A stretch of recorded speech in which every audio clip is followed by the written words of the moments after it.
हळद रुसली कुंकू हसले या मालिकेच्या पुढील काही येणाऱ्या भागांचे अपडेट जाणून घेऊया आपल्या आजच्या या व्हिडिओमध्ये। तर आता आपण इथे पाहतोय की जो समर आहे तो आता म्हणजे प्रॉपर्टीसाठी हपापलेला आहे आणि आता तो त्याचे खरं रंग दाखवायला सुद्धा सुरुवात करणार। पण अढळराव त्याला चांगली मात देत सर्व संपत्ती दुष्यंत आणि कृष्णाच्या ताब्यात देणार। आता नेमकं कसं आणि काय घडतं हे सगळं काही बघूया आपल्या व्हिडिओमध्ये। तर आता इकडे जो समर आहे तो प्रॉपर्टी हवी आहे आपल्याला असा हट्ट धरत असतो आणि आता म्हणून मग समरच्या वागण्यामध्ये दिवसेंदिवस फरक पडत चाललेला असतो। आता समर हा हळूहळू विचित्र आणि वाईट वागायला लागलेला असतो। समर आता घरामध्ये सगळ्यांशीच उद्धटपणे बोलत असतो। कोणी त्याला चांगल्याचा जरी प्रश्न विचारला तरी तो मात्र टांगायला जात असतो प्रत्येक वेळी। तुम्हाला काय करायचं आहे, तुम्हाला का उत्तरं देऊ, मी तुम्हाला उत्तरं द्यायला बांधील नाही, आयुष्य माझं आहे, मी माझ्या पद्धतीने जगणार, मला हवं तसं वागणार, मला हवं ते करणार, मी सुद्धा रांगडे पाटील आहे, जसं रांगडे पाटील म्हणून तुम्हाला अकला आहे, तुम्ही तुमच्या हिशोबाने वागता, तसाच मी सुद्धा रांगडे पाटील आहे, त्यामुळे मला जे वाटेल, मला जसं वाटेल मी ते करेन, मी तसं करेन, मला कुणीही काहीही शहाणपणा शिकवण्याची गरज नाही आहे वगैरे वगैरे। आता तो प्रत्येक वेळी उद्धट उत्तरं देत असतो। तर इकडे आता अनुसया ही समरला म्हणते की आता मी तुझ्याही नावावर प्रॉपर्टी करायची, तुझं लग्न करायचं हे विषय अढळरावांकडे काढणार आहे, तसंही या सर्व प्रॉपर्टीचा वारस हा तूच आहेस। आता अढळरावांनी सुद्धा ह्या गोष्टी नोटीस केलेल्या असतात की जी अनुसया आहे, जो समर आहे त्याला घरातल्या गोष्टींजवळ काहीही घेणं देणं नाही आहे, तर त्यांना फक्त आणि फक्त प्रॉपर्टीजवळ घेणं देणं आहे, त्यांना फक्त पैशांची किंमत आहे, त्यांना फक्त आणि फक्त पैसा हवा आहे। पण आता अढळराव काय करतात ते विचार करतात की जाऊ देत, कशाला उगाच यांना दुखवू, माझे मुलगा आणि बायको आहेत, उगाच ह्यांना नाराज करू, इतके दिवसांपासून तसंही हे लोक घरापासून माझ्यापासून सगळ्यापासूनच दूर होते, आत्ता कुठेतरी जर हे घरी परत आले तर मी यांना उगाचच दुखावणं बरोबर वाटणार नाही, असू देत, त्यापेक्षा काय करतायत ते आपलं त्यांचं त्यांना करू दे, उगाच कशाला मी त्यांना रोकटोक करायला जाऊ। तर दुसऱ्या बाजूला आता इकडे जी अनुसया असते ती समरला म्हणत असते, समर खरं तर ह्या सर्व संपत्तीचा वारस तू आहेस, एकुलता एक वारस, त्यामुळे आता ही सगळी संपत्ती तुझ्या नावावरती लवकरात लवकर व्हायलाच हवी आणि अढळरावांनी स्वतःहून ती सगळी तुझ्या नावावर करूनही द्यायला हवी। आता मीच याची तडजोड करणार आहे, मी आता अढळरावांना सांगते की सगळी संपत्ती तुझ्या नावावर करून द्या। त्यावर मग समरसुद्धा म्हणतो, हो आई, लवकरात लवकर त्या अढळरावांबरोबर बोलून घे, तसंही त्या म्हाताऱ्याची किटकिट मला सहन होत नाही। त्यावर अनुसया म्हणते, समर वडील येते तुझे, त्यांच्याबद्दल नीटच बोलायचं, आदर हवा वडिलांबद्दल बोलताना। समर म्हणतो, अगं आहे, चुकून गेलं बघ माझ्या तोंडातनं, जाऊ दे की, अगं लहानपणापासून मी त्यांच्यापासून लांब राहिलो आहे की नाही, त्यामुळं माझ्या तोंडातून पटकन त्यांच्याबद्दल एकदम मायेचे शब्द फुटणं बरोबर नाहीत गं, नाही म्हणजे जमत नाही। लहानपणापासून कधीतरी बापाच्या जवळ राहिलो असतो, कधीतरी बापाचं प्रेम मिळालं असतं तर मग बापाबद्दल काहीतरी वाटलं असतं, पण माझ्या बाबतीत तसं काही बिघडलेलं नाही, ना मला बापाचं प्रेम मिळालं ना मला त्यांचा येळ मिळाला।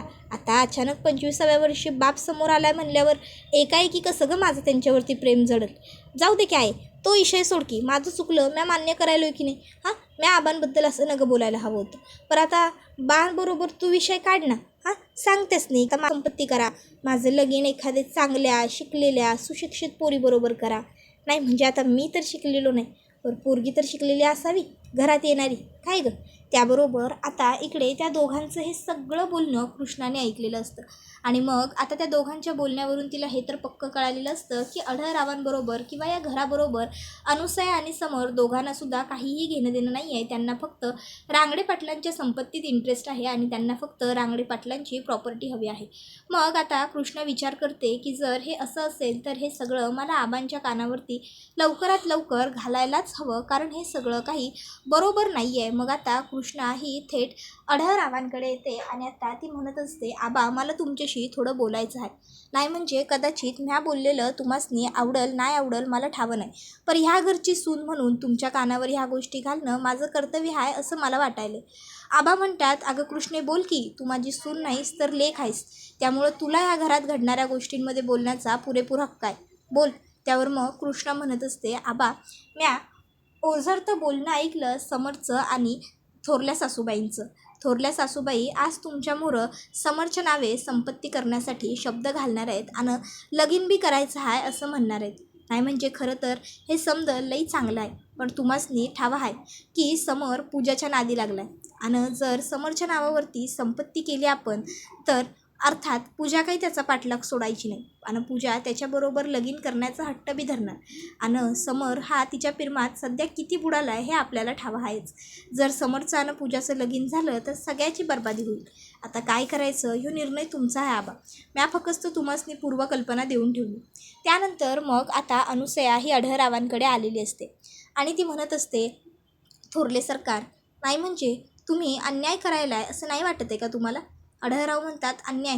आम्ही? आणि कोणावर? त्यावर अनुसया म्हणते, आपल्या लेकरावर. म्हणजे आज पावतर तुम्ही दुष्यंतवर बापाप्रमाणे माया केली, पण तीच माया समरवर करताना मात्र तुम्ही कमी पडायलाय. आढळराव म्हणतात, काय बोलायलास तू हे?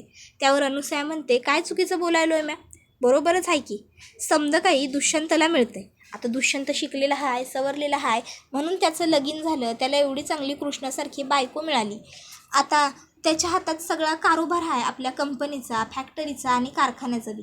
पण तसं माझ्या समोरच्या हातात काय बी नाही. आणि महत्त्वाचं म्हणजे आता लग्नाचं वय झालं पोराचं, लगीन बी करायला हवं. लगीन करायचं म्हणलं तर काहीतरी इस्टेट नावावर हवीच की. पोरीच्या घरचे विचारणारच ना. रांगडे पाटलांचा वारस आहे, तो बी थोरला, मग नावावर काय म्हणून? मग तेव्हा आपण काय सांगणार? म्हणून काहीतरी त्याच्या नावावर करायला पाहिजेच की आता आपल्याला. आता खरं तर हे समत्या संपत्तीचा वारस तो एकलाच आहे. त्यावर आढळराव म्हणतात की मला 2 मुलं आहेत आणि आपण ह्याविषयी संध्याकाळी सगळे घरात असतील तेव्हा बोलू, तेव्हा मी माझा निर्णय सांगतो. त्यानंतर सगळे घरातले संध्याकाळी जमा झालेले असतात. आता दुष्यंतला, बाळजाबाईंना दोघांनाही यातलं सगळ्यातलं काही माहीत नसतं. त्यामुळे मग दुष्यंत आबांना विचारतो, आबा, नेमकं तुम्ही आम्हा सगळ्यांना इकडे का बोलावलं आहे? काय काम आहे तुमचं एवढं? त्यावर आबा म्हणतात की आता बघा, आता माझं वय 65च्या पुढं आलं. आता म्या सगळ्या कारोबारातनं बाजूला बी झालो. समदा कारोबार दुष्यंता तू बघतोस. मग आता जर तुम्ही समजा बघताय आणि म्या समद्यातनं मागच आहे, तर आता म्या कायमची माघार घेतलेली काय वाईट? त्यावर दुष्यंत म्हणतो, म्हणजे आबा? त्यावर आबा म्हणतात, रिटायरमेंट. तुमच्या भाषेत सांगायचं झालं तर रिटायरमेंट हवी मला कायमची. हां, आता तसा बी म्या घरीच असतोय, आरामच करतोय, पर तरी पण मला आता माझी सगळी संपत्ती माझ्या मुलांच्या नावे करून मोकळं व्हायचं आहे. त्याबरोबर मग आता आढळराव म्हणू लागतात की म्या जसं वाटेत ठरवले आहेत वाटेत तसेच होणार, त्यात काय बी बदल करायचा नाही या. त्यावर सगळे म्हणतात की तुम्ही जे ठरवाल ते आम्हाला मान्य असेल, बोला. मग आता आढळराव म्हणू लागतात की सगळ्यात पहिला वाटा समरचा. समर ह्यो आत्ता नवीन आपल्या घरात आलेला आहे आणि समरचं शिक्षण बी जास्त नाही आणि समर योग म्हणजे कारखान्याच्या कामात हुशार बी नाही आणि तो त्या समध्या गोष्टींपासून लांब राहणं जादा पसंत करतो आहे. म्हणून मग आपण एक काम करू, आपला कुक्कुटपालनाचा व्यवसाय, आपला बकरी पाळण्याचा व्यवसाय आणि आपली धाकोबाकडची जी 3 एकर जमीन आहे ती समरच्या नावे करू. त्याबरोबर अनुसया आता गप्प बसते.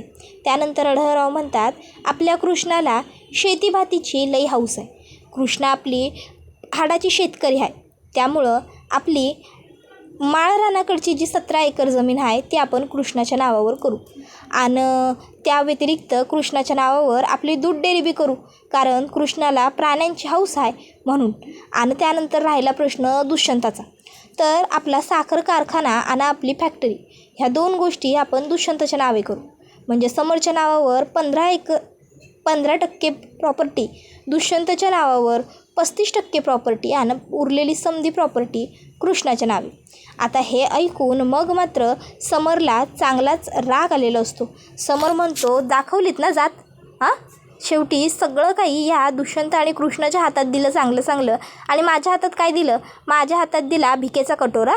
हां, कुक्कुटपालनाचा व्यवसाय, बकऱ्या पाळण्याचा व्यवसाय आणि काय दिलं माझ्या हातात? ती 3 एकर जमीन. हे रांगडे पाटलांच्या लेकाकडे असलेलं वैभव.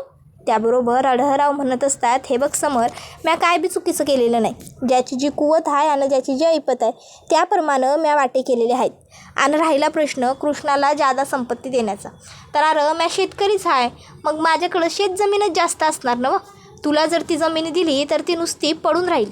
त्या व्यतिरिक्त जर मी कृष्णाला ती जमीन दिली तर कृष्णा कसून खाईल आणि लोकांना बी खाऊ घालेल, म्हणून ती जमिनी कृष्णाला दिली. दुष्यंत कारभाराच्या कामात हुशार आहे म्हणून त्याच्या हातात कारभार दिला. त्यावर अनुसया म्हणते, अढळराव, आज पाहू तर तुम्ही आमच्या दोघांवर अन्यायच करत आलाय आणि आज पुन्यांदा तुम्ही अन्यायच करताय. खरं तर बघायला गेलं नवं तर ह्यो समर तुमचा कोण बी नाही असंच म्हणायचं आहे ना तुम्हाला. त्याबरोबर अढळराव म्हणतात, काय बोलायलेस तू हे? त्यावरती म्हणते, तसंच तर वागवायला आहे ना तुम्ही समरला. एवढी संपत्ती तर आपण दारात असलेल्या एखाद्या नातेवाईकाला पण देऊन टाकू आणि तुम्ही स्वतःच्या लेकाला देणं झालाय. त्यावर मग समर म्हणतो, आहे हे मला यांचा पोरगा मानतातच कुठं गं, हे तर मला यांचा पोरगा स्वीकारतच नाही. पर खरं सांगू का आबा, काय आहे नवं, म्याच तुमचा सख्खा पोरगा आहे आणि ह्यो समर ह्यो तुमचा इनलिगल पोरगा आहे. ह्यो तुमच्या दुसऱ्या बायकोचा पोरगा आहे. ह्याचा तुमच्या कुठल्या बी प्रॉपर्टीवर कशावर म्हणून हक्क नाही आहे. ह्या समद्यावर फक्त हक्क माझा आहे. म्या तुमच्या पहिल्या बायकोचा आणि तुमचा खरा वारस आहे. समजलं नवं? त्याबरोबर मग आता दुष्यंतला राग येतो. दुष्यंत म्हणतो, बाद झालं समर, आबांबरोबर बोलताना भाषा व्यवस्थित वापर. आणि काय लिगल इनलिगलची भाषा करतोयस रे तूही? लाज वाटत नाही आपल्या वडिलांसमोर हे सगळं बोलताना, आपल्या आईसमोर अशा शब्दात उच्चारण करताना? घरातल्या मोठ्यांच्या वयाचा तरी मान राख. आणि आबा तुम्ही एवढ्या संपत्तीच्या आम्हा दोघांनी पण काही बी गरज नाही आहे बघा. नाही म्हणजे तुम्ही केलं आहे ते सगळं प्रेमानेच केलं आहे मला माहिती आहे, पण तरीसुद्धा या सगळ्याची गरज नाही आहे. त्याबरोबर कृष्णासुद्धा म्हणते, आबा असं काय करायलासा? आमची खरी इस्टेट तर तुम्ही हायसा आणि तुम्ही आमच्या संकट असताना, तुमचा आशीर्वादाचा हात आमच्या डोसक्यावर असताना आम्हाला या खोट्या इस्टेटीचं काय बी मोह नाही बघा. त्यामुळं खरोखरच तुम्ही ही समधी इस्टेट, समधी प्रॉपर्टी समरच्या नावे केली नव्हं तरी आम्हाला हरकत नाही, आम्ही करू की काम. त्याबरोबर मग आता लगेचच दुष्यंत आणि कृष्णा, तुम्ही दोघं बी गप्प बसा. मी जो काही निर्णय घेतला आहे तो चोख घेतला आहे आणि योग्य घेतला आहे. उगाच मला कुणी बी अक्कल शिकवायची नाही.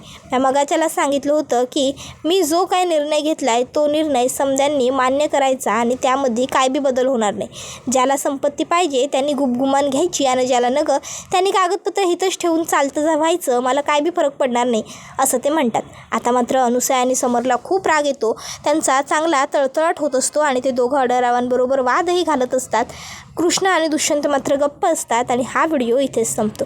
व्हिडिओ आवडला असेल तर व्हिडिओला लाईक करा आणि अढळरावांनी केलेला न्याय तुम्हाला कसा वाटला हे आम्हाला कमेंट सेक्शनमध्ये नक्कीच सांगा. टाटा, बाय बाय, धन्यवाद, take care all of you.